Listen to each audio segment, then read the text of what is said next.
আমাদের সাথে একটু কোঅপারেট করুন। কিন্তু স্যার, মধুবনী ম্যাডাম সুইসাইড নোটে সাক্ষ্য স্যারের নাম কেন লিখেছেন?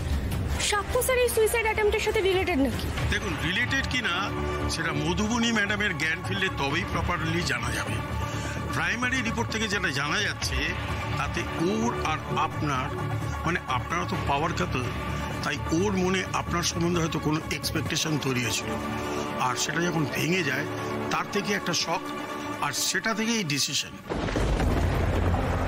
আচ্ছা, এই নোটটা ওনার বেডরুমে পাওয়া গেছে।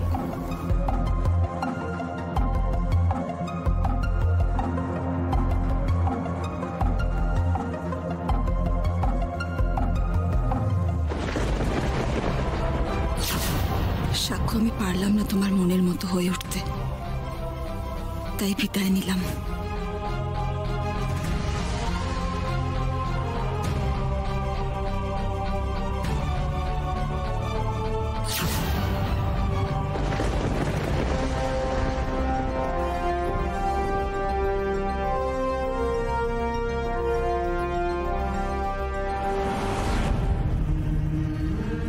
কেমন মানুষ দেখলে ঋতুদি?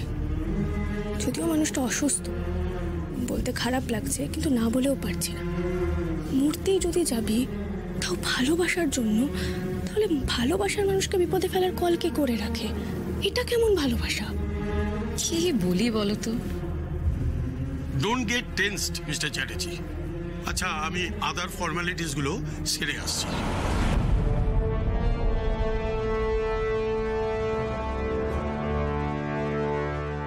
সাক্ষ্য, সাক্ষ্য, তুই টেনশন করিস না, আমার একজন পরিচিত লয়ার আছে, আমি ওনার সাথে যোগাযোগ করছি।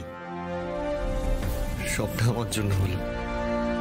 এখনই আবার এই কেসটাকে নিয়ে জলঘোলা করবে। এই কদিন আগে তুই আর আরশি মিলে আগের কেসটাকে ধামাচাপা দিলি। এখন যদি তোর আর মধুবনীর সম্পর্কটা প্রেসের সামনে চলে আসে, তখন তোর আর আরশির সম্পর্কটা নিয়ে আবার জলঘোলা শুরু হয়ে যাবে। জানি না, আমি কিচ্ছু জানি না। আমার শুধু এখন মধু মুখটা মনে পড়ছে, আর এই সব কিছুর জন্য দায়ী আমি। তোরা যা, এখন আমি কিছু বুঝতে পারছি না আমি এখন কি করব।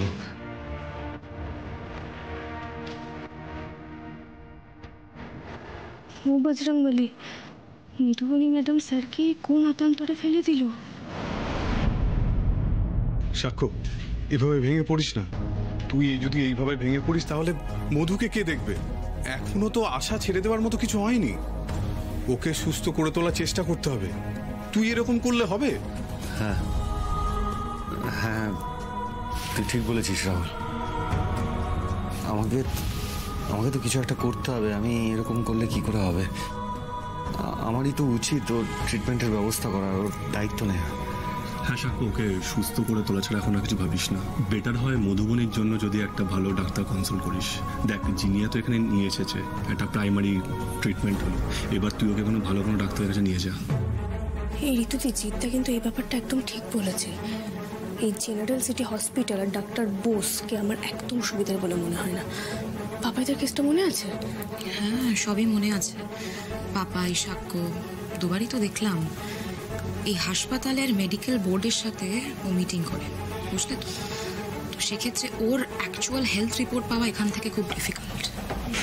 হ্যাঁ, বেটার কোনো জায়গায় আমি ওকে নিশ্চয়ই শিফট করব। শুধু বেটার কেন, আমি ওর জন্য বেস্ট ট্রিটমেন্টের ব্যবস্থা করব। মধুকে সুস্থ করেই তারপর আমি এখান থেকে ফিরব। আমি একবার ডক্টর সরকারকে ফোন করে বলছি ব্যাপারটা।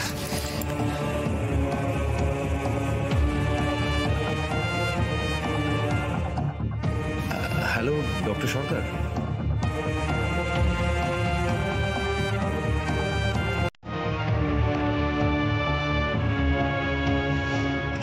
Thank you doctor. ওকে হ্যাঁ, আমি এক্ষুনি ওর ওই মেডিকেল ডকুমেন্টসগুলো সব পাঠিয়ে দিচ্ছি আপনাকে। হ্যাঁ, মেল করে দিচ্ছি। ওকে। আচ্ছা বলছি, তোরা তো ওই ডক্টর সরকারকে চিনিস তো? ওই ওনার মতো রিনাউন্ড ডাক্তারকে কে না চেনে? কি বললেন রে, মধুকে দেখবেন তো? হ্যাঁ, উনি এখন অ্যাব্রডে আছেন। উনি কিছুক্ষণের মধ্যেই ফিরছেন। উনি ফিরে এসে মধুকে চেক আপ করবেন, কিন্তু তার আগেই ওর মেডিকেল সব পেপারসগুলো দেখতে চাইছেন, সেগুলো পাঠিয়ে দিতে হবে। ভালো তো, এটা খুব ভালো খবর। না মধু, তোমাকে সুস্থ হয়ে উঠতেই হবে। মধু, তোমাকে সুস্থ হয়ে উঠতেই হবে। বাড়িতে মা তোমার জন্য অপেক্ষা করছে মধু। মধু,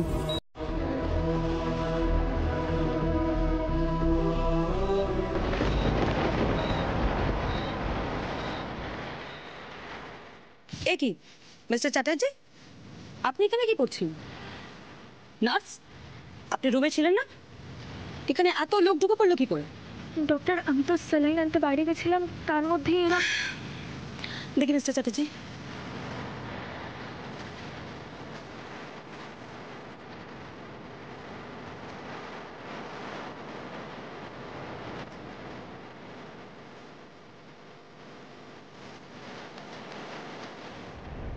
প্লিজ প্লিজ মিস্টার চ্যাটার্জি, পেশেন্টকে এভাবে ট্রমা দেবেন না।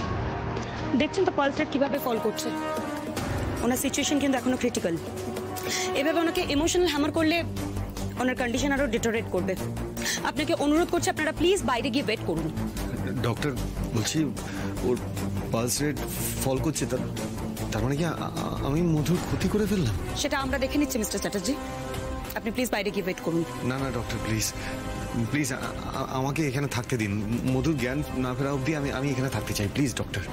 স্যার, ম্যাডাম, প্লিজ প্লিজ আপনারা বাইরে যান। হিসেব মিলছে না, কিছুতেই হিসেব মিলছে না।